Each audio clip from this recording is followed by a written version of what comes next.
So in the early universe, the universe didn't know how to keep time. You see, it just it lost track of how fast things were going. You see, and if you take that seriously, you can imagine going to before it. 想象一下吧，1870年，你坐着火车去华盛顿州，路过旧金山的时候，突然发现自己面对一个超级烦人的难题。那个时候还没统一的时间标准呢，所以呢，你得按照每个小镇的时间来调你的时间。路过200多个小镇，你就得调超过200多次的时间呢。随着火车旅行的兴起，这个问题就变得越来越不能容忍了。终于，在1883年11月18日，铁路公司引入了一个统一的时间，以便摆脱那些混乱。这个举措竟然引领了全球标准化时间的诞生。1884年，一帮大佬们聚在华盛顿特区，把地球分成了24个时区。世界标准时间把咱们的计时整得井井有条，但时间到底是个啥玩意儿？这个谜团却一直未能解开。如果我跟你说，时间这玩意儿其实没有开始点，也没有个终结，我们现在也活在过去里，你会觉得很奇怪，是吧？这可不是我瞎掰的，彭罗斯的共形循环宇宙学就是这么说的。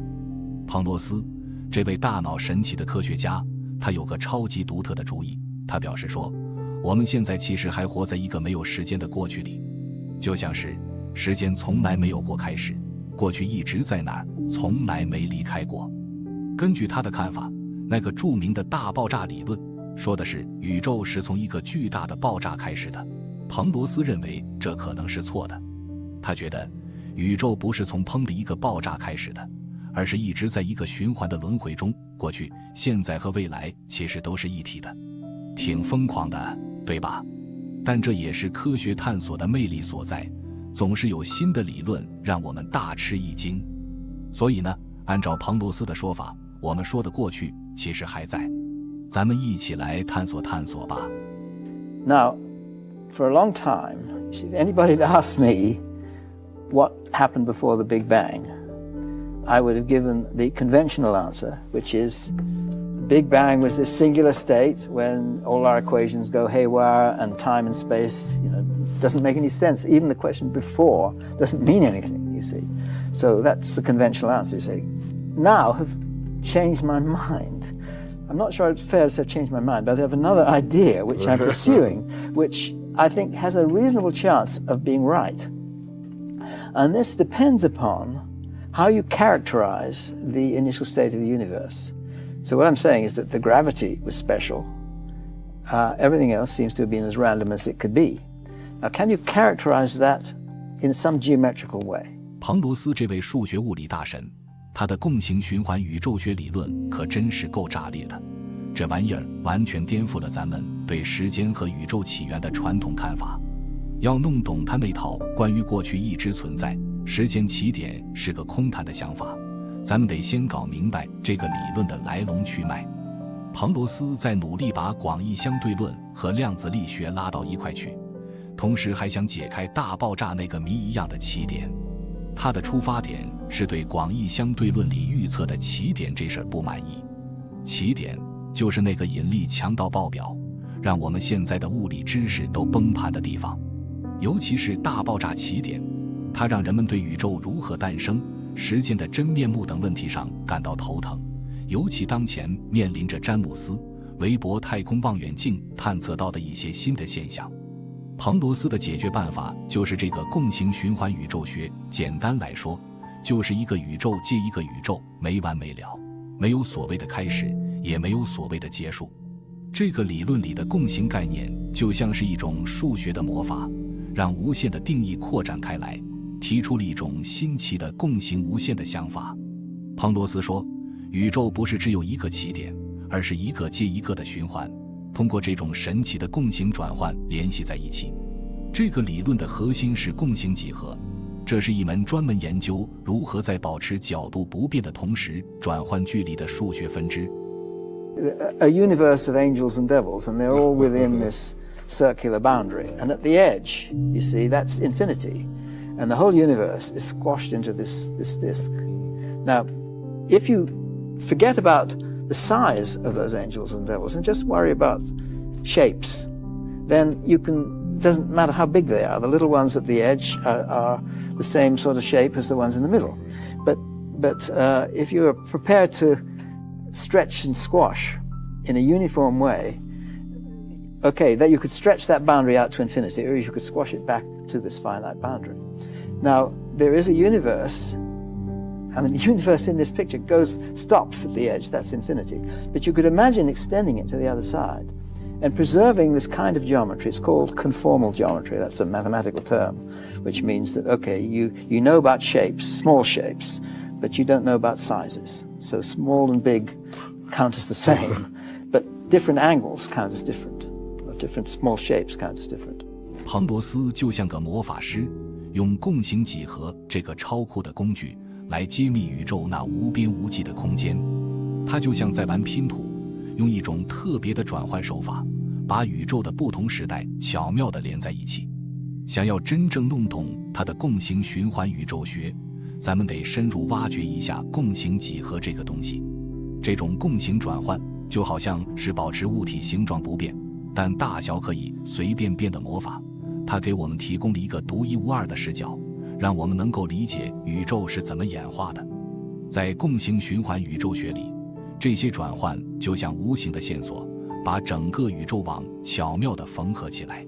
彭罗斯提出的共形无限的概念，就像是把常规的数学无限推到了一个新的领域。在这里，一个宇宙的终点可以平滑地过渡到下一个宇宙的开始。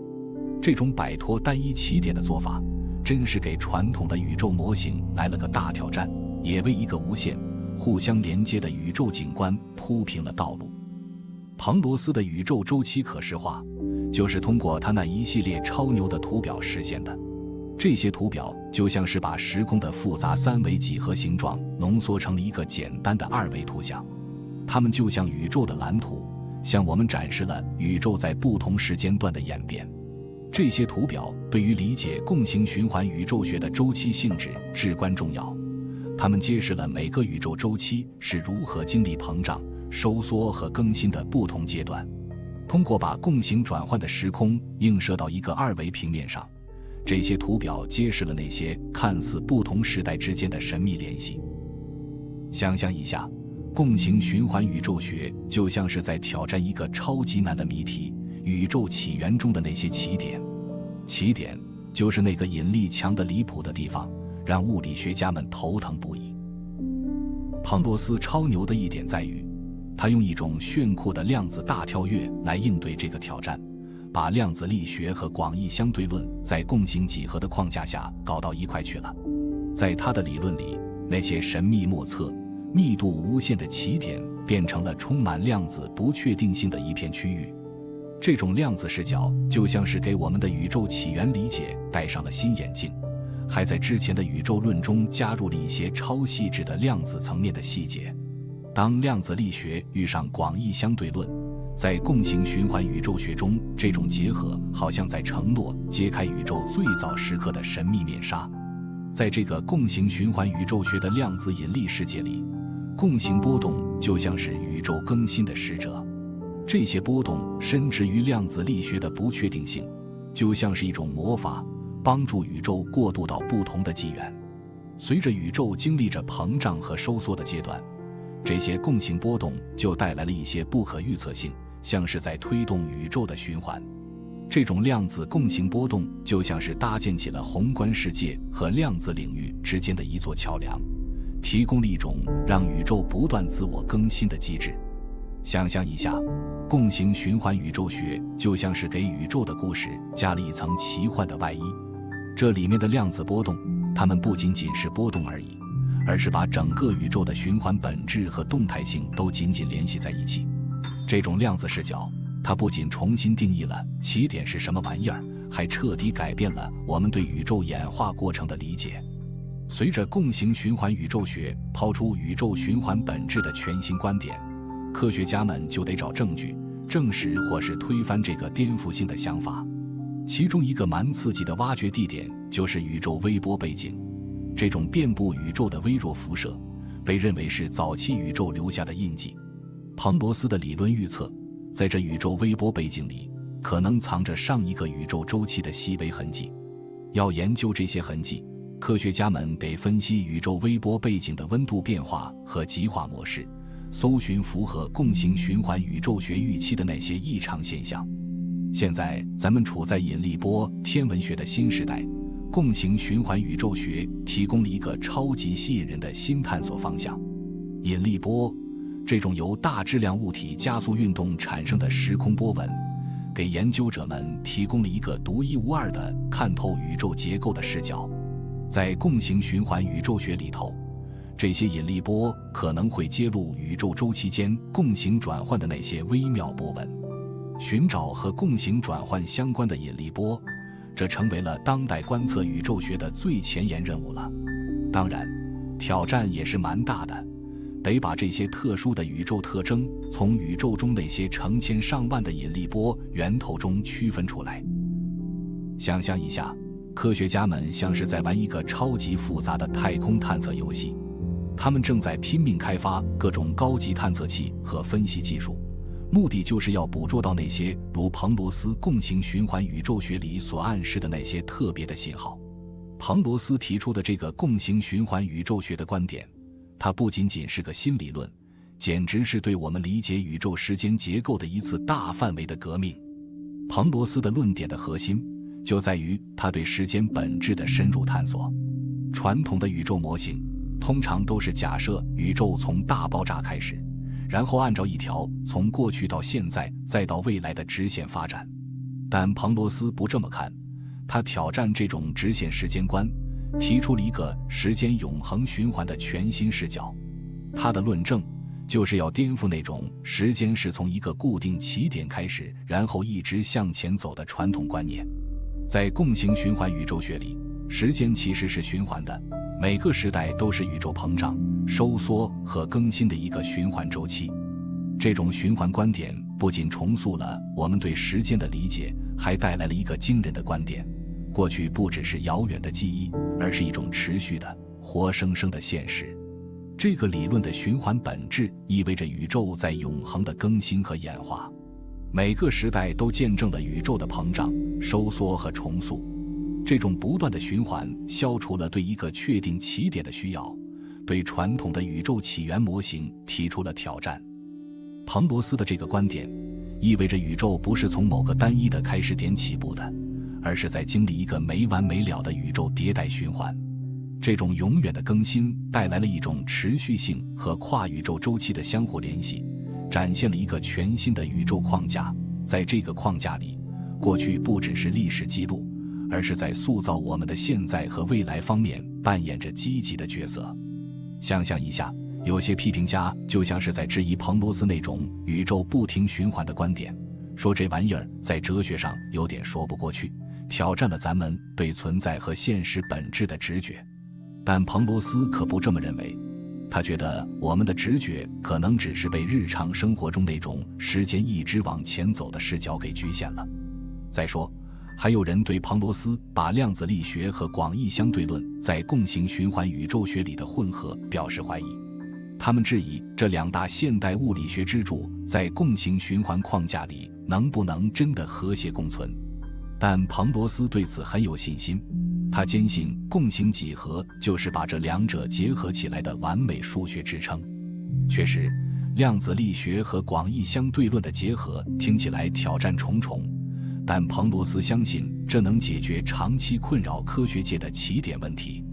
至于共形循环宇宙学能不能在实验上得到验证，这可是一个大挑战。批评家们可能会说，虽然这个宇宙循环的理念听起来很酷，但缺乏实际的证据。彭罗斯了解这个问题，他指出了一些可能的观测测试，这些测试可以用来验证或反驳共形循环宇宙学。宇宙微波背景的研究和引力波的探测就是验证这个理论的途径。科学家们的任务就是开发出那些能识别出共形循环宇宙学独有特征的复杂观测技术。想象一下，彭罗斯的共形循环宇宙学就像是科幻小说里的情节，它不仅挑战了咱们对宇宙结构的老旧看法，还给科学和哲学界带来了一大堆深刻的思考。这个理论让人们开始重新审视那个老掉牙的大爆炸理论，许多人知道的那个说宇宙是从一个点爆炸开来的理论。彭罗斯这位大佬的循环模型显示，宇宙的演化其实不只是一个爆炸那么简单，而是一个永无止境的循环周期的连续剧。这种观点的转变简直就是给现有的宇宙故事来了个大颠覆，为咱们重新理解宇宙的起源敞开了一扇窗。随着科学思维的发展，彭罗斯提出的这种循环本质可能会成为探索一个更加符合观测数据的替代宇宙模型的引路人。多元宇宙的概念，也就是说除了我们的宇宙之外还有其他宇宙，这个想法在宇宙学界已经有了一席之地。而彭罗斯的循环宇宙理论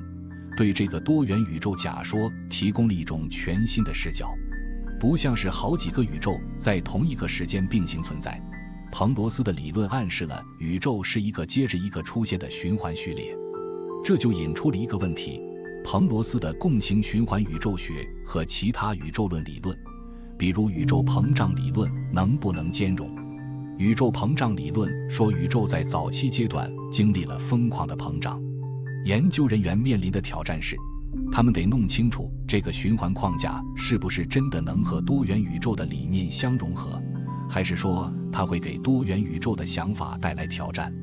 想象一下，暗能量和暗物质这两个极为神秘的东西，它们是宇宙的大头，构成了大部分的质量和能量。但在共形循环宇宙学里，我们得用一个全新的视角来看待这些宇宙之谜。在这个循环宇宙的理论中，理解暗能量和暗物质在宇宙的每个循环周期里都搞了些什么，成了一个超级有意思的问题。这些难以捉摸的成分是不是每个时代都表现得一样，还是说共形循环宇宙学暗示了它们在宇宙演化过程中的影响在变化？探究这个理论是怎么影响我们对暗能量和暗物质的理解，这可是另一个引人入胜的话题。彭罗斯提出的这种无时的过去，即没有时间的过去，不仅在科学上炸开了锅，在哲学意义上也超深刻。他挑战了传统观念，就是时间是个可以改变的线性东西。如果过去一直存在，它就成了一个不变的背景，我们现在的一切都是在这背景下发生的。而这种哲学上的转变，让人不得不深思我们对现实的本质，以及过去、现在和未来之间的动态相互作用。彭罗斯的这种无时观点，挑战了哲学家们用来理解时间和存在本质的传统框架。通过共形循环宇宙学的视角来感知现实的本质，促使我们更深入地探索支撑我们对宇宙理解的哲学基础。而且这个理论对人的意识和人类经验的影响也很大。如果过去一直在那它就引出了一些关于记忆、感知和我们对时间主观体验本质的超级有趣的问题。想想看，如果过去从来就没有结束过，这对我们理解自己的历史和塑造个人意识会有什么疯狂的影响？彭罗斯的共形循环宇宙学虽然听起来挺震撼的，但也不是没有人提出质疑。我们之前说的，这个理论最大的批评之一就是要验证宇宙是不是真的在循环，实际操作起来难度很大。虽然这个理论在宇宙微波背景和引力波方面提出了一些潜在的观测特征，但这些信号细微到检测起来可不是件容易的事。再说了，在共形循环宇宙学里，把量子力学和广义相对论结合起来的做法，也引发了一番关于这个模型理论是否自洽的争论。批评者对于这两大物理学支柱的合并提出了质疑，特别是在处理奇点这种极端情况时。尽管彭罗斯对于奇点提出了一些新的量子解释，但有些研究者觉得这个理论还需要进一步完善和发展，才能确保它的理论自洽性。量子力学和广义相对论在这个共形框架里的关系，也激起了关于这个模型能否稳定回答他提出的基本问题的讨论。另外，人们常常使用的奥卡姆剃刀原则说，如果有几个假设可选的话，就选最简单那个的原则。这也成了批评共形循环宇宙学的一个重点。怀疑论者觉得，这个循环模型可能加入了不必要的复杂性，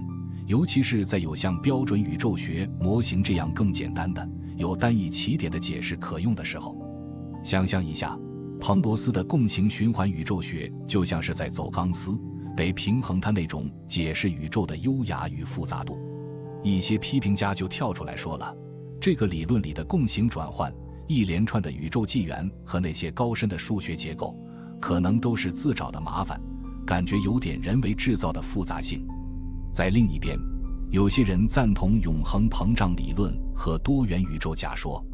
这些支持者认为，宇宙是在经历一连串的膨胀阶段，最后形成了一个不断扩张的多元宇宙，里面有好多个互不相干的区域。拿共形循环宇宙学和永恒膨胀来对比，就像是在探讨循环宇宙和同时存在的多元宇宙到底是啥样的。彭罗斯的理论是说宇宙是一轮轮循环出现的，而永恒膨胀呢，就是说有好些平行宇宙同时存在。再来看看关于基于四维观点的快宇宙理论，这家伙直接就挑战了时间线性进展的传统观念。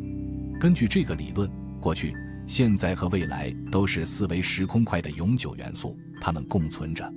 和共形循环宇宙学的时间循环观点不同，快宇宙理论提出了一个无时范式，也就是说，时间的所有时刻都同样真实。这种替代视角就像是给我们的时间体验来了个大逆转，让人们反思时间的本质，以及这种所有时间都同时存在的宇宙到底意味着什么。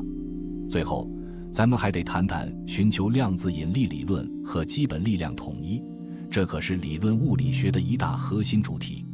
想象一下，这些科学家就像是宇宙的侦探，他们正专注于提炼我们对时空量子本质的理解，同时还在努力发展出一个既能搞定量子力学又能应付引力的超级理论。在彭罗斯的共形循环宇宙学里，把量子力学和广义相对论混合在一起，这事儿就像是科学界的热门话题。研究人员正在量子引力这个更大的框架里搞定共形循环宇宙学的数学自洽性，他们的目标是为那些关于基本力量如何统一以及基点到底是啥的讨论贡献材质。同时，寻找支持或反驳共形循环宇宙学的观测证据的热潮还在继续，重点就在于关于宇宙的考古学。科学家们正在努力在宇宙的微观背景中发现那些微小的印记，这可能就是共形循环宇宙学的特征标志。探索引力波以及他们在验证共形循环宇宙学中的潜在作用也成了一个热门的研究话题。使用那些先进的观测技术，如现在的詹姆斯·韦伯太空望远镜以及下一代的望远镜和探测器，科学家们在揭示隐藏在时空结构中的宇宙秘密方面起着至关重要的作用。共形循环宇宙学的支持者们认为，这种理论的复杂性不是个缺点，反而是一种美德，它可以帮助我们更深入地理解宇宙。